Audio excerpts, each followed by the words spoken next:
Good evening, everyone, and thank you again for giving me your time out your day to come and view my channel, Deb Chanel's 48th World.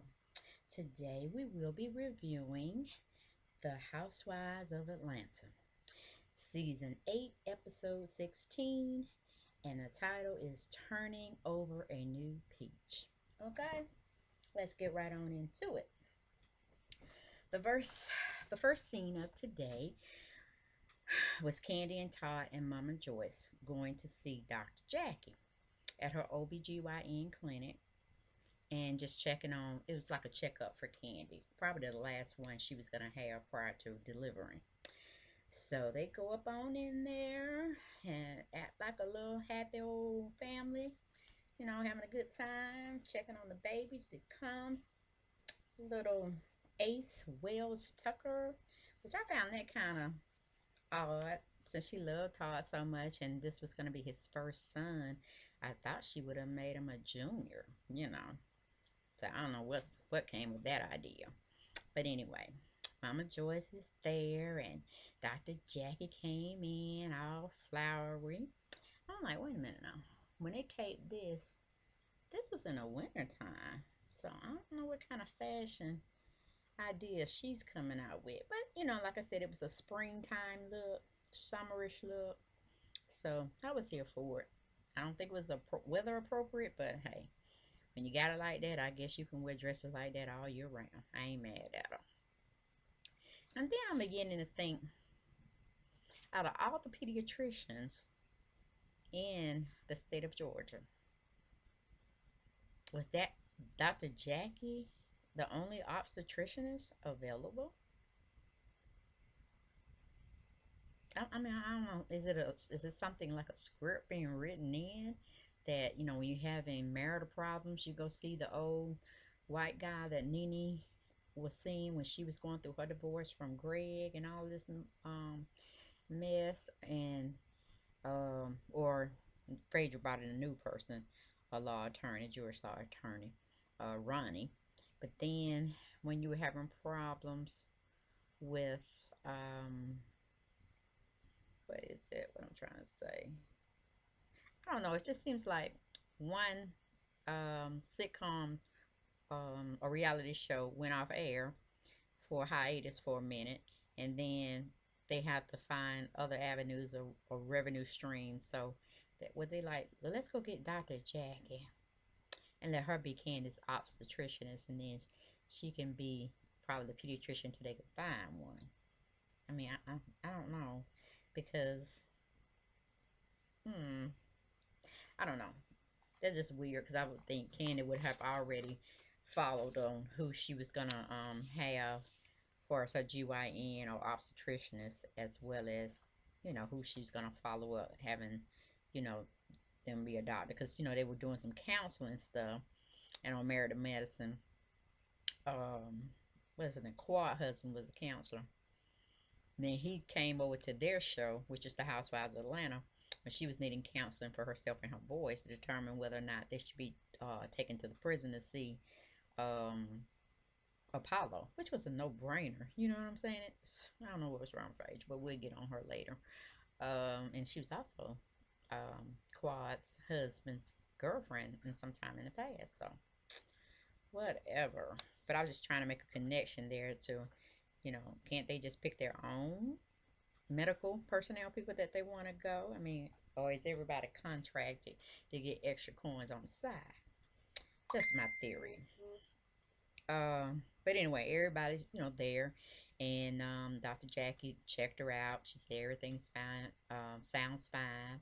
The baby's doing well. She telling Candy she was an excellent patient for her to treat while she was going through her pregnancy, and she even was trying to put down some hints to Daddy Todd to say, well, since she's going to be doing all this pushing and bringing new life into the world and all this kind of stuff, you're going to have her a good present, you know. And then Mama Joyce chimed in, talking about, yeah, honey, we need this. We need not 1 carat, but 2 carats. And, just salivating over, things to come. And I'm like, wait a minute, have all, well, I was going to say three, But, well, I can put Todd up in there. Have y'all lost y'all minds? Don't y'all see Candy is paying for everything? She don't need to be buying herself stuff for it to be coming from her man when we all know he's on her payroll. So in essence, you should be telling Candy, well, Candy, what are you gonna get yourself for pushing out this baby? I mean, really? What does Todd have on his own solidified? I mean, he got Candy. He say on a show, a Christmas show that was in L.A. He had made some connections here and there. Candy didn't have that big of a part in it. A no-name actress could have played that. It didn't show her acting ability or her capability. Really? So I just thought that was just a crazy scene, and I don't even know why Mama Joyce was trying in him on it, hugging on Todd, acting like they were best buddies from, A to Z from 30 years ago, or, whatever. But then what, 4 seasons past, you was just cussing out his mama and this, that, and the third. I'm like, no, I can't take this. I can't take it. I will never accept it because Mama Joyce always has something in her back mind. She be scheming on another level, okay? And all the time, it's not appropriate. I mean, Candace just solidified all of her family members with coins here, coins there, TV time here, TV time there, getting the restaurant prepared for the old lady games. That's setting them up with some more type of revenue coming in. And I hope she got a good tax attorney or accountant because, you know, being retired, you can only make a certain amount of money before you gonna have to be paying back. So my thing is, why would you put them in a situation that, and you're taping on TV, so the IRS see that revenue coming. So yeah, it was like, what y'all thinking? What y'all thinking about that? Senior citizens can only make a certain amount of income. If they go over that income bracket, they are going to be taxed. Wouldn't it have been better if that you have just said, we're going to open up a restaurant and we are not going to have the old lady gang in there, but somehow the old lady gang be there and you can coin underneath the table? Candy, really? Mm. The brain is such a good thing to use at times. But between you and Todd, I just don't know. I don't know.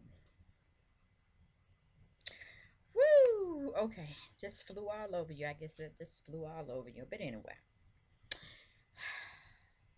they go on to continue harassing Todd, thinking he's supposed to do well by his baby mama and give her all these nice little trinkets and this, that, and the other. And I'm like, bullshit. You're going to need to keep your money. You need to make sure everything is straight for the baby. When he gets ready to come home, you straight. You got all your people in line because you're going to be tired because you ain't young as you once was when you had Riley. And your body changes, your energy level changes, and sometimes you become irritable, So, girl. But anyway, let's move. Let's keep it moving. Let's keep it moving. The next clip goes into Kim Fields. Kim, I just like her whole demeanor. I'm telling you, I'm Kim. I'm pro Kim. It's like this is Kim's show. This is Kim Fields' world, Lord. Woo! Can't say enough about her, how she just handles herself professionally as well as personally. I mean, the girl got it going on. Except for that one little tattoo I saw in the back of her neck was the Eye of Horus. And I'm like, wait a minute now, hold up. Just my thoughts, but I'm like, is that something? Is it a more symbolic meaning behind that than what I'm perceiving and what I've studied upon? You know, the Egyptians, the Eye of Ra, satanicness. Anyway, I'm moving on from that.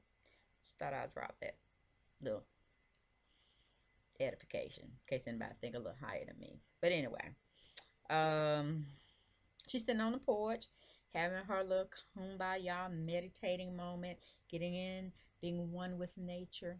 All for it. She sits up and calls her mentor and his name is Art. I don't know what his last name is, but his name is Art, and he's kind of her mentor manager when it comes to producing shows, um, filming shows. He kind of she kind of follow him, and he sets her up on different projects that I'm sure he has the primary control of what's done and how it needs to be, pieced together, whatnot, editing and all of that. But he tries to get her take on what is the proper way. So pretty much she's his understudy, I believe. And they're chatting away, and he's touching bases with her about how the commercial went, the people she was working with. She's making friends, playing nice in the sandbox, and all this other little, whoop de doo stuff. But Kim was like, "Hey, I'm out here to learn my craft, be solidified in the business as a producer, director. I'm trying to get my accolades on point, and I just can't have negativity around me. I cannot let her absorb all my good energy and turn that into negative energy." So I felt her on that 100% because life, well, society, I should say, plays a dramatic part in life that makes you have different behavior personalities. Whether you're going to function on, a stable one, it's going to be balanced between the good and the bad perceptions of your daily life of living, or is it going to be like on like popcorn half the time that you spend in your days going through the cycle of each week, each month, each year? Is your behavior, your personality going to change? And she's like, I can't deal with Kenya. I can't deal with. I'm barely being able to deal with the group as a whole, which I am learning how to put that in perspective. But when it comes to Kenya, that's a no go. We can't do nothing. We can only just be cordial when we see each other. Hey, bye. Hope the family's well. Keep it moving. Those types of uh, norms that we need to have when it comes to interacting with one another. And that's the safest way as I can, pretty much tell it. She's not somebody that I can spend my daily or weekly time with. She's just too much. And, he kind of got the hint of where she was going with it. And he was like, cool, fine. If you can't get any peace out of it and any positivity or any positiveness on any type of project that you're trying to expand or work on and to bring it into fruition, then yeah, cut ties. There's no sense of being involved in something that's fruitless. So, I was there for her. I was like, yep, keep it moving. Do what you need to do. Collaborate with who you need to do, and be around to be able to learn certain skills and enhance whatever you already have, and things that you don't know. Gain more knowledge, but do it with the right people. The less compatible, not compatible, the less combative type people. And he was like, cool, cool, cool. Everything's fine. I'm gonna give you some projects to work on, and touch base back with me. And it seems like they have a good, firm foundation, in the sense of directorship, when it comes to the film and working on different commercial projects. So continue to learn, Kim. That's all I can say. Continue to learn and keep getting them coins. Okay, the next clip goes into Phaedra and her lawyer meeting at her home. It's evidently this scene is set around Christmas time. And, of course, Phaedra has her house all decked up in the festivities of the season. And her lawyer brings her over a menorah. One of the candle things like they do like in Kwanzaa, different candle representing the Jewish faith and all of that. And as a housewarming gift, I'm thinking this is the first time she ever came over there. So, and then she did throw a little shade at Phaedra when she was telling her, I know you're gonna call me this, that, and the other. Those calls at 11:30 that I only answer for you. I like, look at her trying to shade Phaedra. Phaedra, she's giving you a clue, honey. If you didn't catch on to it, meaning keep those phone calls to 9 to 5, baby. 9 to 5 or 7 to 3, however she works. Because she ain't got time for you to be calling her at no 11:30 at night unless you in jail, honey. Or somebody finna go to jail. Okay? But like I said, probably went over Phaedra's head too. Sometimes you just don't possess common sense. I don't know. I don't know. But she's sitting there, telling the lawyer about the difficulties it is with trying to travel with kids anyway. But you don't have these problems when you're trying to travel, and taking them to Washington or for the Million Man March. You didn't have these problems when you wanted to go on excursions with your girls, and this, that, and the other. And you found alternate people to help with babysitting. But girl, please, just stop it. I'm really getting tired of seeing you. I'm getting tired of you opening up your mouth trying to throw shade at other people, what they should be keeping their opinions to themselves, when it's regards to your family and this, that, and the other. But yet you have opinions of other people and their family members, Nene and her kids going to jail. Well, her child going to jail for shoplifting and all this other thing, or smoking weed. You had made a comment about that in your confessionals and stuff. I'm like, woman, sit down somewhere. Sit it down. Shut it up. Listen. Listen to the Jewish lawyer, okay? Because she done told you before, you cannot stop Apollo from seeing his kids. I mean, he wasn't put in jail for violent behavior. He was put in jail for defrauding people out their money. Okay?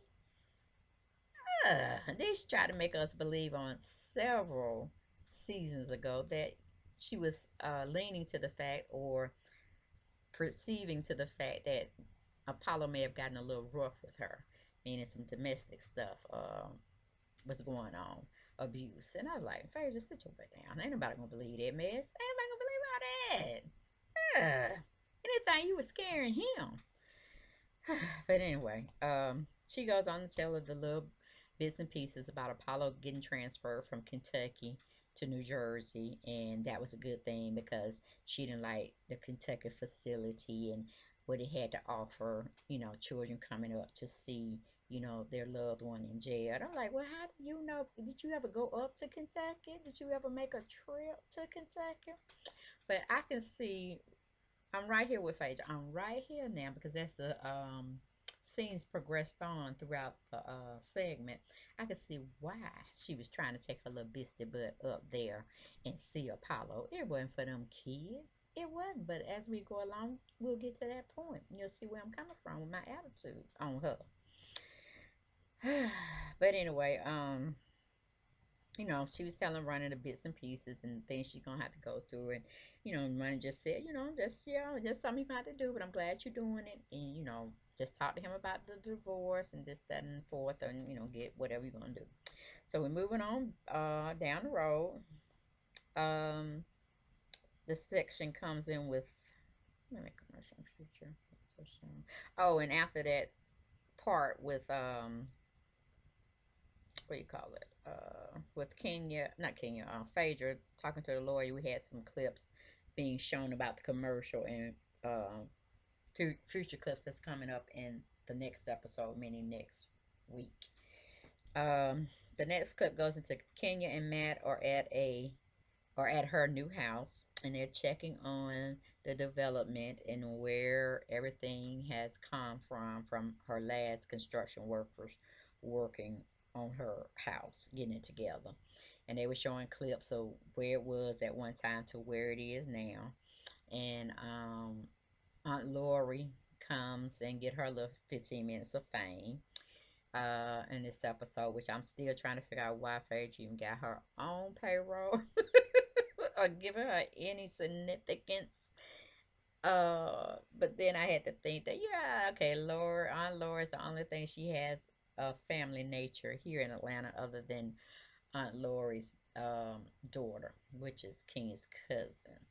But I was like, Lord have mercy. Where y'all come with all these folks on TV? One day they dogging you out, saying you shouldn't be doing this, shouldn't be doing that, but yet you're still filming with them. You know, but I would have found me another relative that I could do some complaining to, or whatnot. But Aunt Laura, after she had told me what I should have shouldn't been doing, my mama, I was like, you can't. I can't film. You can't be on the Housewives of Atlanta no more. I just don't like you no more like that. Something. But each family dynamics are different. She may, maybe we got a bad light, or they edited some things wrong when Aunt Lori was covering the issue over Kenya's not being, or it wasn't right for Kenya to be displaying her emotions the way she did, displaying when she was trying to get in her mother's house and all this. And then, she gonna come back and see her when they got back in town. All those festivities were over, trying to make amends with King and trying to tell her this, that, and the other. And I was like, I would have forgiven her, but I don't think I would have been taping with her. Maybe, I don't think I would have been taping with her. Maybe she would have been out in the audience for the reunion, but I don't think I would have given her another time to tape with me, because that was embarrassing, as well as a little disappointing that Aunt Lori took up for her sister, then taking up for, Kenya, since she's been there with her riding from day one. So, however that goes. But anyway, Aunt Lori shows up at the house site, and they're dutifully working, and it seems like she just introduces Matt to Aunt Lori. So I don't even know if Aunt Lori actually had gotten the opportunity to chit chat here with Matt a little bit prior to him being introduced on the show. So I'm like, this is their first time meeting, but y'all are like tight like that. Don't understand that one. So moving on from that, she goes on and tell Matt to go check on the guys, because she's pretty much wanting to talk to her aunt alone and dish dirt on him, pretty much. And he should have saw that coming, but I don't know. He was having a little dud moment. So anyway, he excused himself. He went on off camera. He probably didn't go check on nobody, which was cool. We didn't see him. And so Aunt Lauren starts to talk with Kenya about the money issues, about her being worried at one point that she would match up with another male and he wouldn't be everything that she wanted, or she had specified she needed in a partner, meaning he had to be filthy rich, he had to have his own self esteem about himself, he has to be man-made or self-made, it has to be a certain height, it has to be very conscious of his what do you call it, his body and his mind. And of course he had to be ready to have babies, or want to have babies, and wanting to get married, pretty much, because what she wanted was her own, plus he is too, and then some. So Aunt Laura is basically saying, so what happened to all of that? Because evidently I'm looking at Matt and he seems to be quite the opposite of what you had aspired to attaining within a suitable mate. And Kenya was like, well, yeah, I said I wanted this, that, and that, other, but sometimes you just have to reflect, and I was like, Kenya, hush. You better take this man, if he is sincere and it's not some scripted mess that Bravo got going on. This man seems like he cares. I don't know if he's trying to have a come up on you or whatever, and the fortune and fame of reality TVs. And well, I mean, we'll know if you start dressing in suits and all this and talking to different whole nother type of pronunciations, and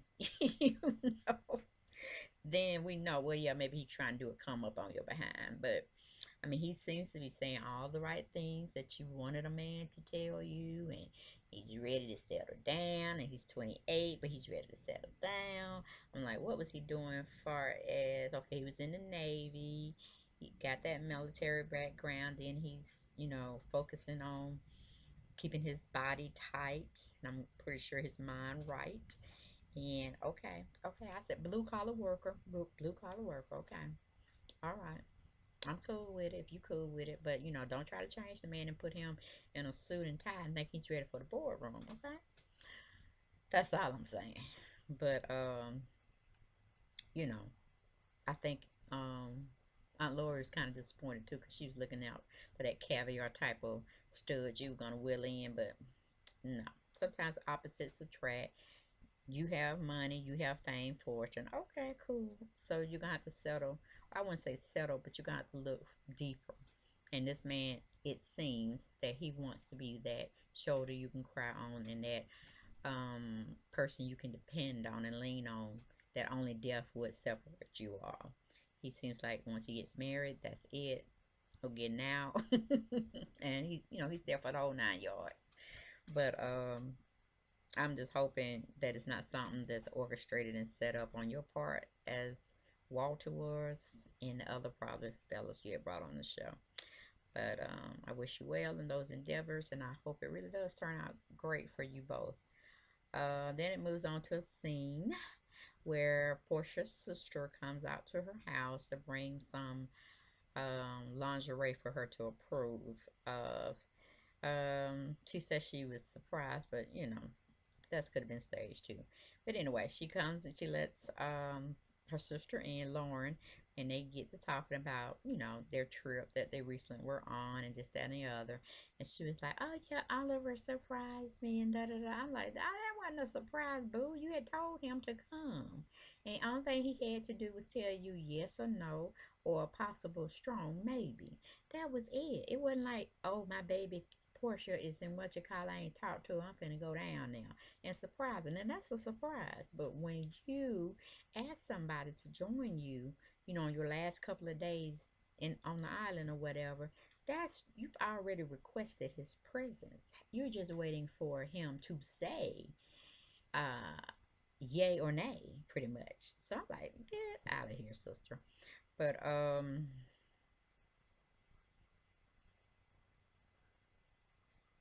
oh, then her sister said, okay, fine, we don't caught up on that, but let's get to the details of the business. So she goes and tell her sister, Lauren, tells Portia that, she got the labels sold into the lingerie that she was calling herself trying to sell for the public. Now, my thing is, she was on this selling of lingerie. Where was her designer? Where was her designer, y'all? Where was the plans, the drawings, the fittings, the designer itself when it came to her making up her lingerie? Where were the patterns? Where were the sketches? I missed all that. I mean, was it previewed and I missed the show? Let me know. Put it down in the comments because I'm kind of confused. Because when I saw that, of course, I just bust out laughing and I was like, wait a minute, did this girl go hawk some, I don't know, abandoned warehouse where they were just going out of business and she just got all this lingerie in bulk um, cost, at bulk cost? And she just said, okay, just cut out all the labels on the apparel or lingerie, and I got to get my own name. I got to have somebody construct my labels for me, and then I just take these items and put my name to them. I'm like, that ain't no some ratchet, rigging up. I was like, what is wrong with this chick? But then I got to think about who I'm dealing with. And I was like, oh Lord, the apple don't fall too far from the tree. The apple don't fall too far from the tree. I'm like, wait, what is going on with this woman? I digress. I move on. But then they go call this man. I don't know. I don't know if it's a Ricky Smiley setup or he introduced her to some designers or directors or whatever, trying to come on board and brand her um, apparel label or whatever. Because I know she had the naked hair, but I'm pretty sure, like I said, she found some distributor that would give her probably boxes and yards of hair, and then she's just gonna throw her little name she made for it on it and put some labels. So I'm assuming she did the same thing. She found, a distributor that sells plain lingerie I already set up. I already have cute designs to choose from. She probably got it online somewhere, child. I don't know, because it seems like it did come from a shipping company or whatever. Anyway, she's gonna jack this stuff up and sell it to the public for, you know, I'm sure maybe $100 a pop. I don't know. As far as the lingerie is concerned, I have no idea what Portia's mind is. I don't plan on buying it. Whew. Anyway, and the shit look cheap anyway and ratchet. But okay, what tipped the iceberg though? They called their little director man, or Lauren called him over the phone, and they were talking over some ideas and trying to set some things in stone. Meaning, if Portia's watching my video, meaning to finalize what you're wanting to sell, the price you want to sell the items for, and the sizes, especially when it comes to the models that you want to display your product on. Okay? Finalization is what we're talking about. She was saying something about setting semen. Uh, then her sister even got a thought moment, and I had gave her too much praise. I had said, "Nah, she ain't like Portia. She ain't like Portia. She got some business by herself, cause she be sitting back and observing a lot more than she be talking." So, like I said, I gave her too much credit because she couldn't even figure out the old adage that they was using. And the man just went on and said, "Okay, you know what? Both of y'all put together, y'all are still dumb women." Because he actually said to them, "It is like I am talking with a paper cup." Or y'all don't have, y'all, how did he put it? Did I write it down? That's what he said. They had the brains of a paper cut. And you talking about somebody would have been hot, fire, and pissing mad at him. But he was telling the truth. I couldn't even be mad at him. But anybody else that would have said some sly mess like that to another intelligent, common sense thinking individual, honey, before that he finished his last sentence, he would have been got straight in the correct way and then would have been fired. Okay, no check for him, no more TV time, even though it was a voice time for him. Honey, he could, but like I said, we see who we dealing with. We see who we dealing with. She didn't even catch that shade or that disrespect that the director that she was paying for gave her. Okay, all right. Moving on. Moving on. We go to where Kim is. I'm guessing it's her office she used when she's meeting with clients. But anyway, she meets, Cynthia goes to this particular location where Kim feels is already there, and she's trying to give her editor, his name is Charles, some advice on how she wants the clips to flow, or whatever. And it just maybe set up for when she was coming through the door. You know how they script up stuff, but they try to make themselves look like they were busy.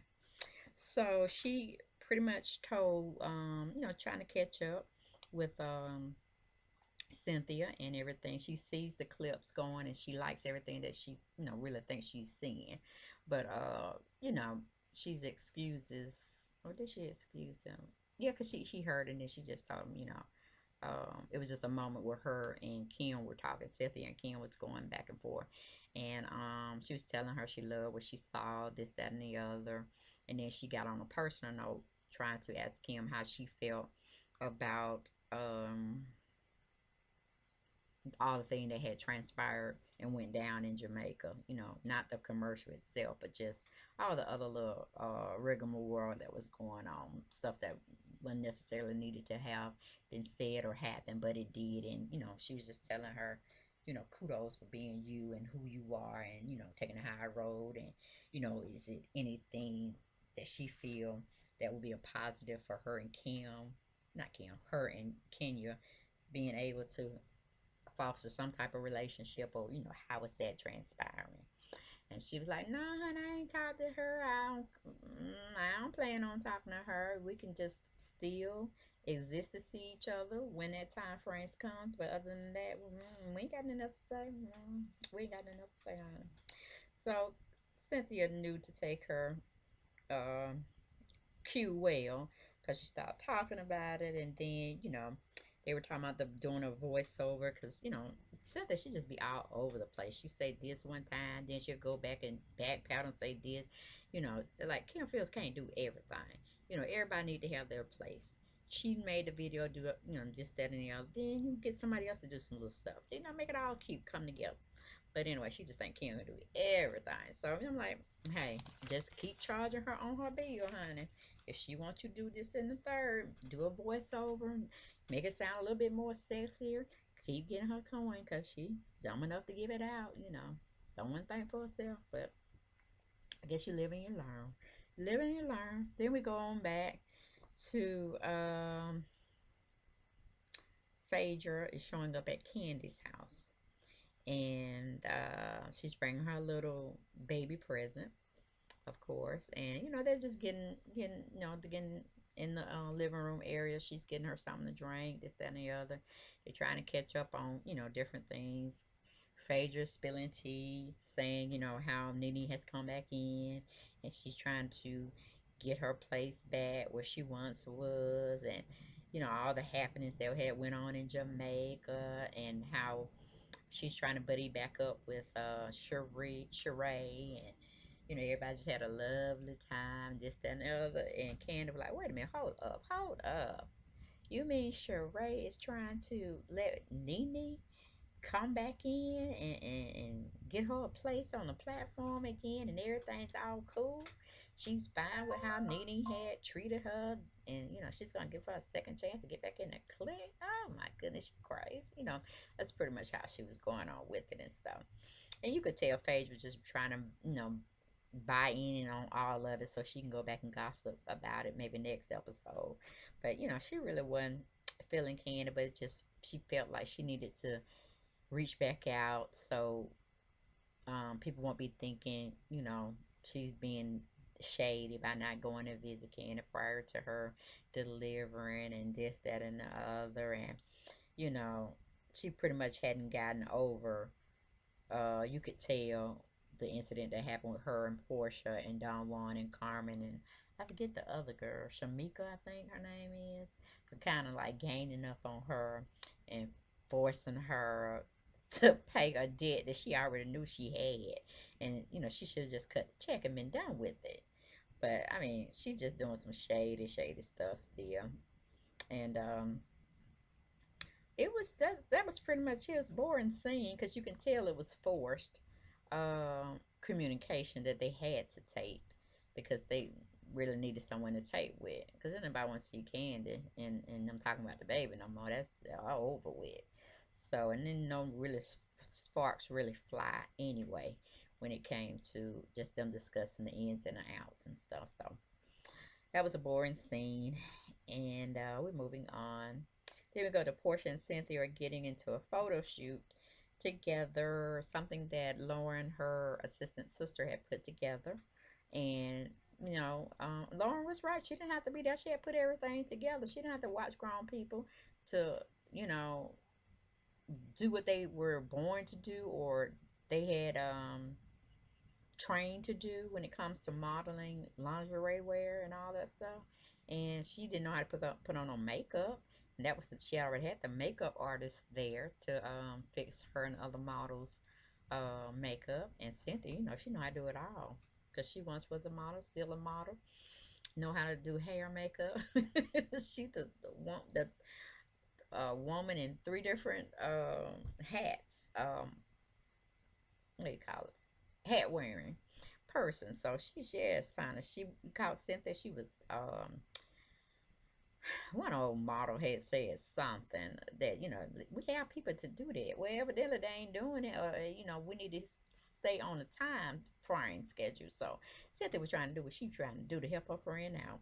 So she knew how to steam her dress and get the wrinkles out and be flawless. Hell, it was her outfit that she was working on anyway. So I don't even know why that other lady got in her business. I just want that television time. I'm telling you, I'm like, damn, folks just want that time. Anyway, thinking they're gonna get picked up, I guess, from somebody, watching the show. Who knows? But anyway, lingerie is going all over the house, and they're modeling, and Cynthia's tearing it up like only a model should do. And I don't know why they didn't start. I mean, who are these directors or these photographers? You know what time frame you're dealing with, and you know what shots you're trying to get. Therefore, wouldn't you have gotten all your outside shots when the sun was out? Did you really need Portia to tell you that? I don't know. I don't know. Maybe, like she said, the makeup people took a little bit more time, but once they had gotten finished with you all, or better yet, they could have had, if they were going to do a shot with you in that type of a setting, they could have did your makeup first and then have you go on out there and get yourself together, because people can put on their own um, lingerie apparel as well as their jewelry. You didn't need to be sliding jewelry on people's hands, and therefore, I mean, get your shots over with. Then go, help your models or whatnot. But I tell you, Portia, Portia, Portia, Portia. But anyway, like I said, it seems like they took some good shots of her as well as her other models. So hopefully it'll work out for her lingerie line. I don't know, 'cause like I said, there's some jacked up lingerie. I mean, it wasn't Victoria's Secrets. Hell, it wasn't even Walmart. Okay, so I don't know, girl. I don't know. But okay, the next scene is taken when Phaedra and Aiden and Dylan and Phaedra's mom are traveling up, making their pilgrimage, if you let Phaedra tell you. Ah, in the treacherous snow on what do you call it? A covered caravan wagon. That girl got so much theatrical mess that she tries to pull out every time she's filming, and they're having to have to do clips or taping when it's dealing with Apollo. I'm like, girl, sit yourself down somewhere. I'm just so tired of you. But anyway, the mama was asking Phaedra, when are you going to tell the sons where they going? Like a name peeping game. I was waiting for him to say something. I was waiting, but he was so cute. He had said something about he needed these materials, or I don't know, some type of business supplies. He was looking on that his mama had on the bed or something. He's like, "Ooh, this is something I want to carry when I would be a big boy, a man." He's saying, "I need these items, mama." So that boy gonna be something, honey. He's gonna be something. He already got personality, child. So yeah. Then we just move from that quick scene because there ain't too much. I didn't want to hear Phaedra talking and whining. I didn't even want to hear Mama getting her 15 minutes of fame, which they could have just kept her out. She didn't. She could have kept reading her Bible over there, doing what she needed to do. They didn't have to film with her because we didn't want to know what Phaedra was talking about. Just take them. And like I said, this was when we coming up to where we pretty much take the base. And I'm just gonna take it on home to you. She really went up there from my perspective because she had already figured out probably loopholes that nothing would be allowed to be used against her if she tried to divorce Apollo. So I'm thinking somebody smarter than her, of course, and maybe Ronnie is the mastermind behind this. She found a way for Phaedra to come out clear and clean, no matter what Apollo may try to testify against her, since they won't be divorced uh, as of yet. That even if they got divorced, he couldn't put any dirt on her. That's the only reason why she was able and felt comfortable about taking those boys up there. She went up there for two reasons. One, for television, to show that she's not necessarily a bad parent, that she wants to do the right thing, that she wants to take her boys up there to see their father. Of course, Dylan don't have a clue. He don't have a clue of who his dad is. Not really.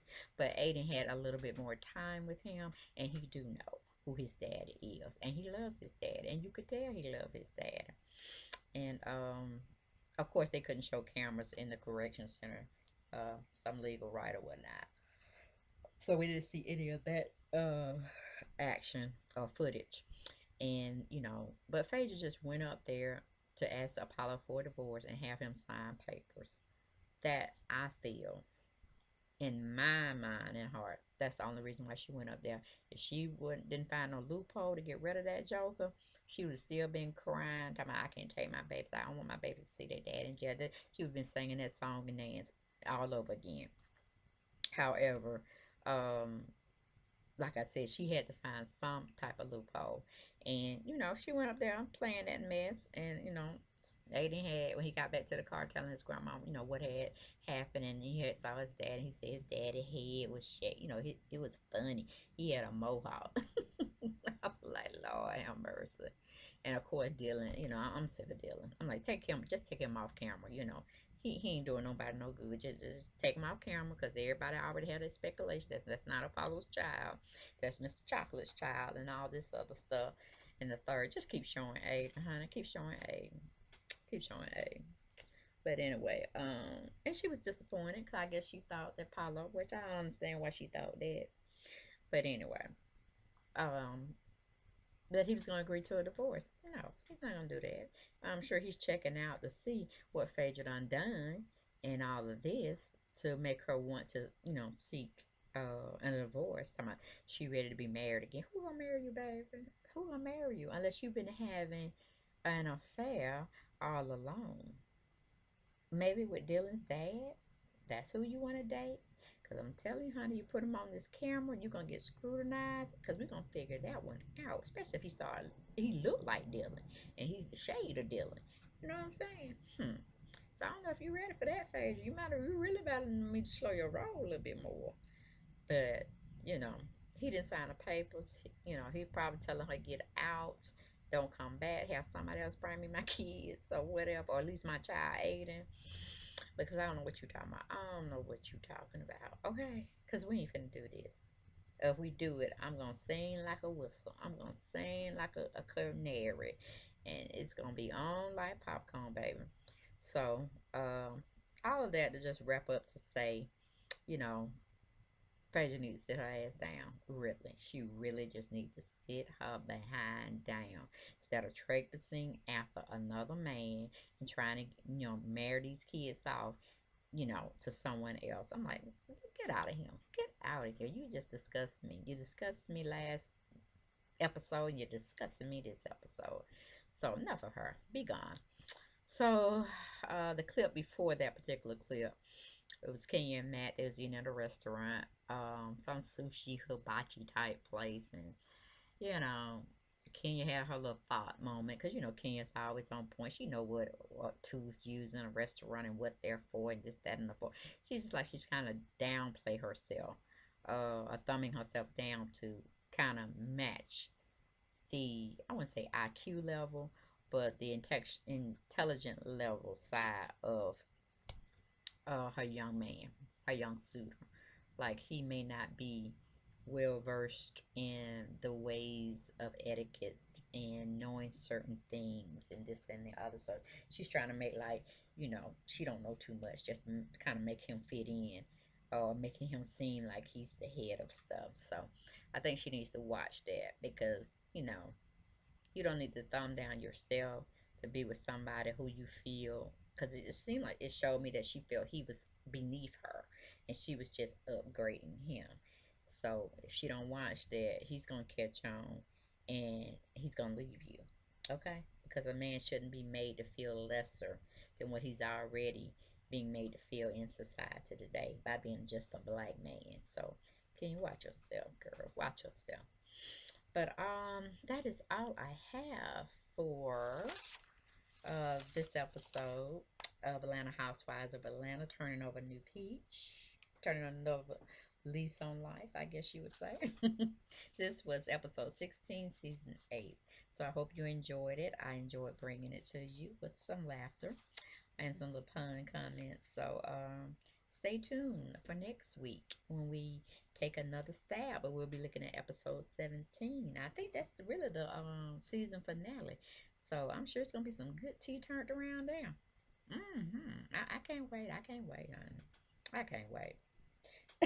But thank you for tuning in and letting me share a little of my time with you all. And I'm gracious. I am very gracious.